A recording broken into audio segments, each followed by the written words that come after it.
Espace TV, les grandes gueules, tout sur les dessus de l'actu. Ahmed Kamara, Zachary Milimono, Roby, Mohamed Djibril Kamara, Moussa Moïse Silla, Lamine Girassi forment les grandes gueules. Bonjour à tous, bienvenue dans cette émission Les Grandes Gueules. Nous sommes vendredi 18 mars. Vous nous regardez à la télévision depuis Dalaba Centre. Tous les soirs, vous avez rendez-vous avec cette émission à partir de 22h30. Une émission que vous retrouvez tous les soirs également en rediffusion sur Sud FM, la 99.3. On s'intéresse à l'actualité ici. Ebola qui refait surface en Guinée plusieurs mois après avoir été déclaré vaincu. 2 cas testés positifs, au moins 3 cas suspects en Zérékoré, plus précisément dans la localité de Poropara. Le gouvernement, à travers un communiqué publié sur sa page officielle, confirme la nouvelle et annonce que des mesures sont prises pour circonscrire la propagation de la maladie. Réunion de crise ce matin à la coordination nationale de lutte contre Ebola. Quelles sont les premières mesures prises ou envisagées? Docteur Sako Baketa, monsieur Ebola de la Guinée, vous allez l'écouter dès le début de cette émission. Dégradation dans la desserte en courant électrique dans la capitale Conakry et dans certaines zones périphériques. Les populations à nouveau donc renouent avec l'eau noire et la chaleur et se posent d'énormes questions. Qu'est-ce qui explique cet état de fait? Monsieur Laï Kouyaté, ex-chargé de communication et désormais conseiller de l'administrateur général DDG, il sera avec nous dans ce studio. On reviendra, si le temps le permet, sur ce contrat de fourniture de véhicules pour le compte du Parlement guinéen. Malgré les tentatives de démenti du président d'un groupe parlementaire, des questions demeurent. Pourquoi le fournisseur a-t-il voulu faire appel de la garantie s'il était établi qu'il avait reçu l'entière totalité donc de la part du montant dû à l'État dans ce contrat? Pourquoi certains députés n'ont toujours pas reçu leur véhicule alors qu'on continue de défalquer des montants de leur salaire? Donc des questions qu'on se pose dans cette émission. Et vers la fin, ce SOS pour cette dame, Kadiata Yeroba, elle souffre de cancer du sein. Vous l'entendrez dans cette émission. Merci de rejoindre l'équipe. Jacques Lewaleno, bonjour. Le micro n'est pas activé, Jacques, vérifiez très bien. Bonjour Jacques. Bonjour. Voilà, là c'est bien maintenant. Bassekou, bonjour. Bonjour. Moussa Yeroba, bonjour. Bonjour Aboubakar. Mohamed Djibril, bonjour. Bonjour. Sans tarder, on part du côté de Zérékoré où 2 cas d'Ebola ont été testés positifs. Oh, il s'agit d'un homme et de son épouse qui sont décédés des suites de diarrhée et de vomissements. C'est ce qui a bien évidemment intrigué les autorités sanitaires qui se sont tout de suite rendues sur place. Ils ont prélevé du sang sur un des enfants des époux décédés. Et ensuite, un test a été réalisé sur place. Et selon les informations que l'on a pu lire sur le site Guinée News, eh bien, le test se serait avéré positif. Reste à confirmer, bien évidemment. Non, mais c'est confirmé. Attendez, quand même, Mohamed Djibril. Voilà. Le gouvernement, je l'ai dit. Le gouvernement confirme. Il y a un communiqué officiel. Hein. Voilà, le gouvernement confirme la nouvelle. Donc, c'est qui signe donc officiellement la résurgence du virus Ebola. Et c'était craint. On craignait une telle résurgence. Parce que, d'autant que depuis que la Guinée avait été déclarée exempte du virus, on a vu le relâchement des mesures de sécurité devant les administrations. Avant de franchir les portes d'une administration, on vous exigeait de laver votre main au savon ou au chlore. Alors, depuis que la Guinée a été exempte du virus, a été déclarée exempte du virus Ebola, eh bien, on a vu une baisse de la garde parce que si vous pouviez passer avant, si on exigeait avant de vous que vous laviez les mains, eh bien, cette fois, depuis que cette date est arrivée, que la Guinée a célébré en grande pompe la fin d'Ebola, eh bien, aujourd'hui, vous allez dans les administrations, vous passez tout de go, on n'exige pas que vous laviez les mains. Donc, ce cas de résurgence est aussi le signe du relâchement du caractère moins précautionneux. Ouais, aujourd'hui, laisse-moi te dire, Mohamed Djibril, beaucoup de personnes, beaucoup d'observateurs se posent la question sur, en tout cas, la portée de cette célébration, la célébration officielle. Est-ce qu'on en avait besoin? Oui, mais je pense que c'est du folklore. C'était du gâchis. Non, je pense que c'est du folklore qui certainement. Non, non, mais si C'était du folklore. C'était du folklore. Il fallait peut-être attendre la fin des 90. Voilà, c'était du folklore dont on aurait dû se passer. Non, pas du tout, Basekou. C'était du folklore dont on aurait dû se passer. Parce que Ebola, c'est un mal dont on ne se débarrasse pas aussi facilement. C'est vrai, on n'avait plus connu de cas, mais le virus n'était pas parti pour autant. Donc je pense que on a trop fait de crier vite victoire. Je pense qu'on a vendu la peau du loup avant de l'avoir totalement tué. Ebola refait surface. Et moi je m'interroge sur le travail de cette coordination. C'est vrai, elle a fait un travail de sape qui nous a conduit avec l'implication d'autres structures qui nous a conduit à la fin officielle d'Ebola, mais je m'interroge sur ce qu'elle a véritablement fait après que la Guinée a été déclarée exemple du virus Ebola. Ouais, et c'est une question... Il y a l'OMS aussi qu'il faut pointer du doigt, qui avait récemment indiqué dans un communiqué que elle libérait les 500 travailleurs locaux qu'elle a employés, et je pense que cela a créé aussi un relâchement dans l'effort de surveillance. Dans l'effort de surveillance. Mais l'OMS vient en appui. Les gens ne vont pas rester éternellement. L'OMS vient en appui, c'est pas l'État. Non mais écoutez, ces agents étaient quand même sur le terrain pour la surveillance. Non mais attendez, Aboubacar, c'est ce que je vous dis. Les gens... si tu permets, les gens ne vont pas rester éternellement à nous appuyer par rapport à Ebola. Si nous ont accompagnés pendant 2 ans, je pense qu'il y a des gens qui ont été formés, il y a des agents de santé ici. On peut essayer de suivre en tout cas les précautions, les mesures qui ont été prises. Les autres vont partir, c'est des coûts, c'est de l'argent. Mais ce que je voudrais dire, la résurgence, c'est pas uniquement en Guinée que ça s'est fait. Au Libéria, en Sierra Leone, la maladie a repris, mais à un moment donné, on a pu contrôler. Ce n'est qu'à Zérékoré qu'on vient de signaler ce cas. Je pense qu'il faut prendre les dispositions qu'il faut au lieu de pointer du doigt un tel ou un tel.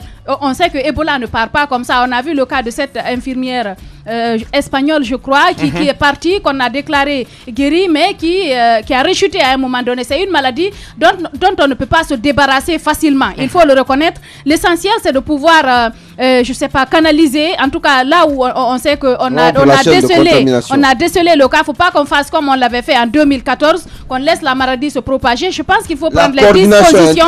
Il faut essayer de rompre maintenant, parce que on sait que pendant 2 ans, on nous a, comme on appelle, rabattu cela avec dans les oreilles. Ebola nous a empêché d'évoluer, c'est ceci, c'est cela, la récession, on n'a plus besoin de cela. Il faut prendre les dispositions idoines pour ne pas qu'on retombe dans le noir qu'on a vécu. Il faut circonscrire la maladie. Allez-y, moi, je pense qu'il faut se poser des questions.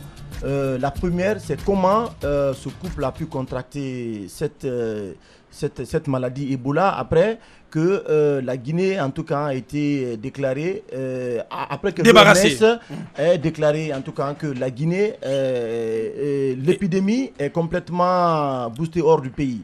Maintenant, on a suivi hier dans Espace Première quand même le compte rendu de Fasseli Konaté, qui est notre correspondant du côté de Zérékoré, et qui a apporté quand même des précisions. C'est que les populations sont devenues très réticentes à la présence des équipes, en tout cas de la Croix-Rouge. Hier, on a appris que l'équipe de la Croix-Rouge qui devrait se rendre là-bas pour effectuer des prélèvements a été bloquée. Alors, à ce niveau, il y a, à mon avis, une faiblesse des autorités locales qui ne peuvent pas quand même laisser les populations, parce qu'on apprend que... Quelle faiblesse ça? Non, faiblesse parce que c'est comme ça a commencé avec Ebola. Et concrètement, sur le terrain, les populations refusent la présence des équipes, ce que je vais parce te que dire, ce qui n'est pas bien à Boakal. Non, mais on a relâché. On a relâché, mais pour le cas des 2 personnes, si vous permettez, c'est que ce sont les populations elles-mêmes qui sont allées enterrer les corps. Et ça, ce n'est pas une bonne chose. C'est ça le grand risque aujourd'hui. Alors aujourd'hui, il faut retrouver toutes les personnes qui ont participé à cet enterrement. Il faut rapidement les retrouver. Sinon, ça va être difficile, à mon avis, de circonscrire cette épidémie. Donc, il est important que les autorités locales du côté de la préfecture de Zérékoré puissent prendre les dispositions pour, en tout cas, essayer de faire sauter ce verrou-là. Maintenant, Si vous parlez de est-ce qu'il y a eu des relâchements au niveau de la surveillance, à mon avis, oui, on a entendu des agents communautaires ici qui ont été mis dans des unités opérationnelles, en réalité qui ne percevaient absolument rien. Pourtant, il y a beaucoup d'argent que la Guinée a engagé du côté, engagé lors, en tout cas, de la présence de cette épidémie en Guinée. Qu'on nous dise, on ne peut pas nous dire qu'on n'a pas les moyens de payer ces agents communautaires, on ne peut pas relâcher, on ne peut pas faire de relâchement dans la surveillance et qu'on nous avance le prétexte qu'il n'y a pas suffisamment d'argent en Guinée. Je crois, ça c'est un argument qui ne tient pas du tout la route. La coordination doit prendre des dispositions rapidement pour retrouver les personnes qui ont participé à cet enterrement et ensuite les autorités locales au niveau de Zérékoré doivent prendre des dispositions pour en tout cas faire sauter ce verrou de réticence du côté de Zérékoré. Bien, allez-y. Oui, je voudrais revenir. Mais il faut rappeler à nos auditeurs que pour l'instant, on n'arrive pas du tout à joindre Dr Sakoba qui a pourtant promis d'intervenir dans cette émission. On nous signale déjà qu'il est entré en réunion. Allez-y.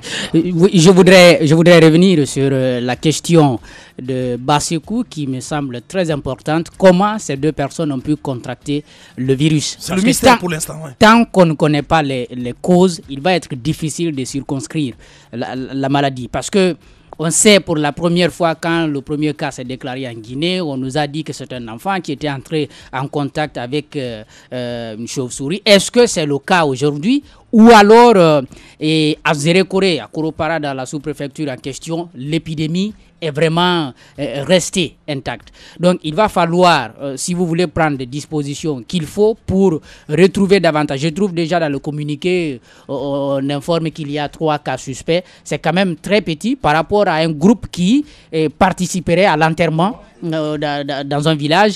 Et au-delà de ça, des personnes que ces victimes ont pu contacter avant, si vous voulez que le décès n'intervienne. Donc, c'est autant de questions qu'il faut se poser. Bien. Je pense que la réunion de crise qui se tient maintenant à la coordination va devoir étudier tous ces aspects-là pour ne pas permettre quand même que l'ensemble de la préfecture des Zérékoré soit atteinte par ces virus, sinon ce serait encore très grave.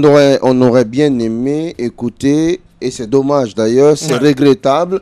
On aurait bien aimé l'écouter. Je veux parler du coordinateur national de Ebola, Dr Sakoba, parce que on ne va pas alarmer la population. Ouais, surtout, il n'y a pas pour le moment, il n'y a pas pour le moment de feu au lac, mais il y a une résurgence du virus qu'il va falloir gérer de manière judicieuse, Et la question, Bassekou, que vous posez là, a tout son pesant d'or, parce que comment comprendre qu'un pays soit déclaré exempt du virus Ebola et que Ebola refasse surface comme par enchantement? Il faut comprendre, il faut se poser des questions. C'est tout de même pas la première fois. C'est tout de même pas la première fois. Ouais, c'est arrivé, Moussa Hiro l'a rappelé. Oui, c'est pas une spécificité. Au Libéria, c'est arrivé à la Sierra Leone. Oui, mais il faut trouver l'origine de ce mal. Il faut trouver les racines de cette résurgence. Sinon, à mon avis, on risque d'assister, très malheureusement, je ne le souhaite pas, à d'autres foyers du virus. Parce que pas plus tard que ce matin, on apprenait qu'il y avait un prétendu cas suspect du côté de Matoto ici. Non, mais ce que je et après, ça a été testé négatif. À moins qu'il y ait une volonté de relancer cette question de l'Ebola business, on a intérêt à canaliser cette maladie. Parce qu'on n'en a pas parlé dans ce pays, vous n'avez rien compris. Il y en a qui gagnent leur vie dans ça. Il y en a qui s'en foutent que des populations meurent. Il y en a qui se font les poches. Et c'est le plus important. C'est de l'Ebola business simplement. On a vécu ça ici. Il y en a qui n'ont pas intérêt que la maladie parte parce qu'ils ont leur bien dans ça. Mais ce que je voudrais dire aussi, ce que je voudrais dire aussi à ces populations, je pense qu'il faut qu'on dépasse le cap des réticences. On a vu ce qu'on a vécu ici. On n'a plus besoin de ça. Que ces personnes qui savent qu'elles ont participé à cet enterrement se déclarent. Parce qu'on sait que quand la maladie est déclarée à temps, quand ces personnes sont sous surveillance, on peut essayer de canaliser la maladie. On peut leur apporter ce qu'il faut pour ne pas que la maladie se propage, qu'on mette tout un pays à genoux à cause de quelques personnes. Et là, quand ces personnes sont déclarées à temps, elles sont surveillées, on peut leur apporter le traitement qu'il faut pour ne pas que la maladie se déclare à leur niveau. Bien, allez-y, très rapidement pour clore. Très rapidement, il faut réactiver ces systèmes de surveillance épidémiologique du côté des Zérékoré. Il faut trouver aujourd'hui les moyens qu'il faut pour rendre opérationnels ces agents communautaires dans la région administrative de Zérékoré, principalement dans la sous-préfecture de Koropara. moi, je ne parlerai pas qu'il faut mettre cette population sous quarantaine, mais il faut rapidement retrouver. C'est en tout cas si c'est le moyen, si c'est le moyen idéal. Mais il faut retrouver toutes les personnes. Il faut faire le cerclage. De près ou de loin à la manipulation, en tout cas des deux corps du côté de Koro. Parce que si vous ne les retrouvez pas, on connaît très bien comment ce virus, comment ce mal se transmet d'une personne à une autre. Et Zérékoré, on a vu vraiment, c'est une localité qui a subi de plein fouet les conséquences de cette épidémie en Guinée avant que l'OMS le déclare sa fin en Guinée. Bien, très rapidement, un mot sur le PDG de Satelcom qui a été brièvement interpellé hier dans le cadre de l'affaire dite coopération hors projet. Monsieur Souleymane Bari, vous vous souvenez, il y a quelques jours, on parlait de lui aussi, ici parce qu'il avait des problèmes avec des femmes qu'il renvoyait à cause des accouchements rapprochés. Il avait par 2 fois refusé de répondre à l'invitation de l'inspection générale du travail qui voulait vraiment résoudre ce problème. Je pense que vous venez de le dire dans le cadre de la coopération avec le Japon, dite hors projet. L'État guinéen, depuis 2011-2012, avait quand même fait cette faveur à certains opérateurs économiques de la Guinée. En tout cas, parce qu'on avait obtenu un don en nature, notamment du ciment, du fer qu'on a donné donc à ces opérateurs, à quelques opérateurs économiques, leur demandant de revendre et puis de donner le prix juste à l'État guinéen et que les bénéfices allaient revenir à ces opérateurs-là. Monsieur Souleymane Bari fait partie donc de ces opérateurs qui, depuis 2012, refusent de s'acquitter de cette dette-là, parce qu'il faut le dire, ils n'ont pas payé son dû à l'État guinéen. Et l'État guinéen, finalement, je pense que la révélation qu'on a faite ici la dernière fois a mis la puce à l'oreille de ces personnes qui s'occupaient de ce projet-là. Monsieur Souleymane Bari, notamment, devrait à la Guinée, à l'État guinéen, un montant entre 10 à 20 milliards de francs guinéens qui refusent, parce qu'il paraît qu'il tournait en bourrique ces personnes qui devaient gérer ce dossier depuis tout ce temps. Il aurait affirmé qu'il a déjà payé une partie. Voilà, mais ce qui n'est pas le cas. Aujourd'hui, l'ORDEF lui demande de brandir les preuves. Justement, il a été interpellé ce jeudi et finalement, il a promis qu'il allait s'acquitter de cette dette et il a été relâché, mais il est sous surveillance, il faut le rappeler. Mais il faut rappeler qu'il n'est pas le seul. Il y a d'autres opérateurs économiques. Il y a d'autres opérateurs. Qui payent l'argent de l'État. Oui, mais c'est vrai que il y a beaucoup d'opérateurs économiques indélicats dans ce pays aujourd'hui qui ont pris des dettes avec l'État, qui refusent de s'acquitter. Moi, je crois qu'il y a une négligence. Il y a une négligence parce que si vous prenez le cas, en tout cas, de ce projet, la coopération japonaise, c'est depuis 2011. C'était aussi pour aider, nos opérateurs Qu'est-ce qu'on a fait de 2011 jusqu'en 2014? Pourquoi il n'y a pas eu, en tout cas, pourquoi l'État n'a pas mis la pression sur ces opérateurs économiques, en tout cas, pour qu'ils s'acquittent de leur dettes. Et ensuite, l'État également en Guinée, vous savez, l'État était mauvais payeur. Parce que si on va dans ce sens, s'il faut interpeller les opérateurs... Non, il ne faut pas retourner la question. Non, je ne suis pas en train de retourner la question. Non, mais ce que je vous dis... La mesure, c'était pour aider nos opérateurs économiques. Et je pense qu'ils avaient un délai quand même pour rembourser. Je suis d'accord. S'ils ne l'ont pas fait, ils doivent le faire. Oui, les opérateurs économiques doivent payer ce qu'ils ont pris, mais l'État également était mauvais payeur parce qu'il y a beaucoup d'opérateurs économiques également. Ça c'est une autre paire de manches. Voilà, donc des deux côtés, vraiment qu'on s'acquitte des crédits. Mais ce que je voudrais ajouter, c'est dans quelles conditions, comme on appelle, cette offre a été faite, dans quelles conditions on a donné ces différents matériaux à ces opérateurs économiques. Parce que vous savez le plus souvent comment les choses se passent dans notre pays. S'ils se sont permis de rester depuis 2011 jusqu'à maintenant, ça fait quand même 5 ans, je crois, ou un peu plus, qui ne se sont pas acquittés de cette dette. C'est l'État quand même. Il faut se poser la question de savoir qu'est-ce qui est fait, qu'est-ce qu'il y a en dessous. Je pense qu'il faut essayer de creuser un peu. Tout ça. Mohamed Djibril, on revient sur ce dossier à l'Assemblée nationale. Il y a des questions qui demeurent tout de même. Oui, il y a quand même des questions qui demeurent, malgré le fait qu'on essaye d'étouffer ça avec des explications de beauté en touche que moi je trouve assez foireuses. Mais il faut quand même revenir sur les faits. C'est important. Vous savez, le contrat d'achat de véhicules pour les députés, c'est un contrat qui a été conclu avec l'entreprise Tane Corporation à la date du 23 septembre, si je ne m'abuse. Il est prévu dans ce contrat... 2014. Il est prévu dans ce contrat que l'État s'engage à garantir à hauteur de 50% le paiement de ces véhicules et que les 50 autres % devaient être payés sur la base d'un prélèvement effectué sur les salaires des députés. Alors, qu'est-ce qui se passe? Il y a quelques jours, il y a le président de cette société, le PDG de cette société, Gouldé, qui a jeté un pavé dans la mare en disant qu'il n'a pas reçu entièrement la part de l'État, la part de l'État, la part du montant consenti par l'État. D'où cette sortie de la ministre de l'économie et des finances qui a adressé une lettre au président de l'Assemblée nationale pour d'abord constater le fait que Gouldé est déclaré n'avoir pas reçu la part du montant consenti par l'État, alors que les comptes du ministère attestent du contraire. Ensuite, elle a exprimé son inquiétude par rapport à la volonté de la société de faire un appel à garantie. Donc, ce qui signifie que l'État sera obligé, la Banque centrale sera obligée de payer parce que c'est elle qui garantit les engagements financiers que l'État contacte avec d'autres partenaires. D'où ces questions. D'abord, pourquoi? Donc, d'où le risque de double paiement. D'où le risque de double paiement. Donc, il y a, primo, dans cette situation, il y a trois constats qui se dégagent. Primo, l'État a payé,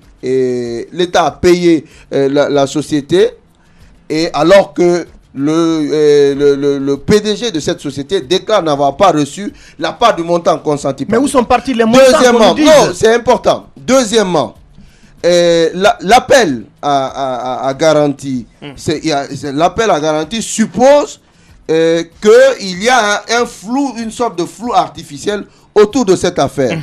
Alors, où sont passés, d'où la question que vous voulez bien poser, Basekou, qu'est-ce qu'on a fait des montants payés par l'État? Où sont partis ces montants? Et la question vaut tout son pesant d'or. Alors, la présidente, la ministre de l'économie et des finances s'est même montrée menaçante en disant que si la société fait un appel à garantie, ce qui suppose le paiement par la Banque centrale de la part du montant consenti par l'État que Gouldé n'aurait pas reçu, donc il y a forcément un double paiement. Alors, elle dit, si cela est fait, alors l'État compensera, n'est-ce pas, cette part perdue, ce double paiement sur toutes les transactions financières qui sont destinées à l'Assemblée nationale. Y compris les salaires. Y compris les salaires. Donc, il y aura un prélèvement pour compenser le nouveau montant que l'État paiera. Oui. Donc, c'est important. Mais hier, on apprend que la dame a été reçue par le bureau de l'Assemblée nationale. Encore l'honorable Damaro. Encore l'honorable Damaro, que les questions préjudicielles ont été aplanies. Et ce qui m'a fait rire et qui me plu à plus d'un titre, c'est vraiment ahurissant, c'est quand le président du groupe parlementaire dit, écoutez, elle est venue nous voir, elle n'avait pas toutes les informations, on lui a donné toutes les informations avec documents à l'appui, elle ne connaît pas les relations institutionnelles entre son ministère et l'Assemblée nationale, elle a promis de ne plus nous écrire de cette façon. Et l'affaire est close. Je pense que... Sans plus tarder, nous avons honorable Damaro Camara en direct dans cette émission. Les grandes gueules. Monsieur Camara, bonjour. La radio Espace. Monsieur Camara, bonjour. Bonjour, comment ça va? Ça va très bien. On sait que vous êtes chez vous au village. Damaro, merci d'être dans cette émission Les Grandes Gueules, de répondre à nos questions sur ce contrat de fourniture de véhicules pour le compte de l'Assemblée nationale guinéenne. On vous a lu sur Guinée News, qui est un média partenaire, et vous semblez tout botter en touche. Pourtant, des questions demeurent, honorables. Et cette question, par exemple, pourquoi le fournisseur a-t-il voulu faire appel de la garantie s'il était établi qu'il avait reçu toute la part de montant dû à l'État dans ce contrat? Oui, justement, c'est ça le problème en Guinée. Ceux qui en savent le moins, c'est eux qui en parlent le plus. Alors, le problème, c'est que l'État a financé 50% des véhicules. Les 50 autres % sont financés sur salaire par les députés et pendant 5 ans. Oui. Vous vous imaginez, si on fait un prêt aux députés pendant 5 ans, ça allait générer des agios. Nous avons demandé donc au ministère des Finances de garantir dans notre portion 15 milliards aux fournisseurs. Ce que la banque a fait. Oui, la Banque centrale a fait. Mais dans la garantie, la Banque centrale assure par le Trésor public les frais bancaires générés par l'opération. Nous avons payé 9 milliards, un premier paiement, ensuite 5 milliards, un deuxième paiement, ce qui faisait 14 milliards. Mais les frais bancaires, les pertes d'échange ont généré d'autres frais qui sont au-dessus des 15 milliards. Ça, c'est un premier aspect. Un deuxième aspect, quand une banque centrale garantit une banque primaire et que la totalité des chiffres soit payée, il revient à la banque centrale et à la banque primaire de discuter et de s'annuler mutuellement la garantie. Mais il y a des frais que la banque du fournisseur a assurés aux côtés de son client. Il faut bien que ces frais soient couverts par la garantie. C'est ainsi que la totalité de la garantie a été payée au fournisseur, à sa banque.